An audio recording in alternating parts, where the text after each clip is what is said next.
Ready to move in premium triplex villas at Bachapalli APR Projects.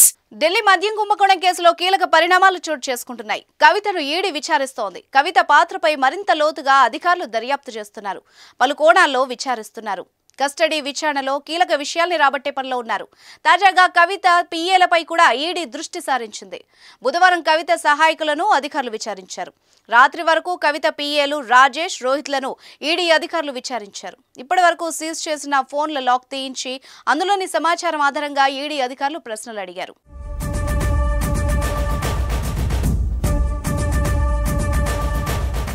కవితను arrest చేసిన రోజున ఆమె ఇంట్లో ఉన్న వాళ్లలో మొత్తం 16 మంది ఫోన్లను ఈడీ అధికారులు పరిశీలించినట్టు తెలిసింది.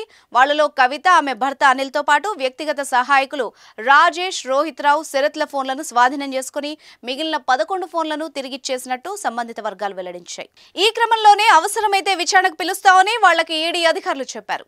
ఈ మేరకు బుధవారం రాజేష్, రోహిత్ రావులను ప్రశ్నించారు. మద్యం కేసులో కవితకు సంబంధించి కీలక అంశాలపై వాళ్ళిద్దరి నుంచి అధికారులు సమాచారం సేకరించినట్టు తెలుస్తోంది.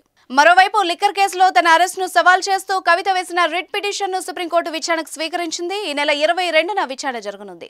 తన అరెస్టు అక్రమమని సుప్రీంకోర్టుకు ఇచ్చిన హామీని ఈడీ ఉల్లంఘించిందని పేర్కొంటూ కవిత సుప్రీంకోర్టులో పిటిషన్ వేశారు.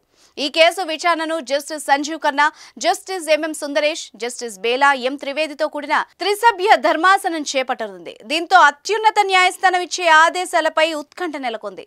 ఏమైనా కీలక ఆదేశాలు ఇస్తే కేసు విచారణలో మరో మలుపు చోటు చేసుకునే అవకాశం ఉంటుంది.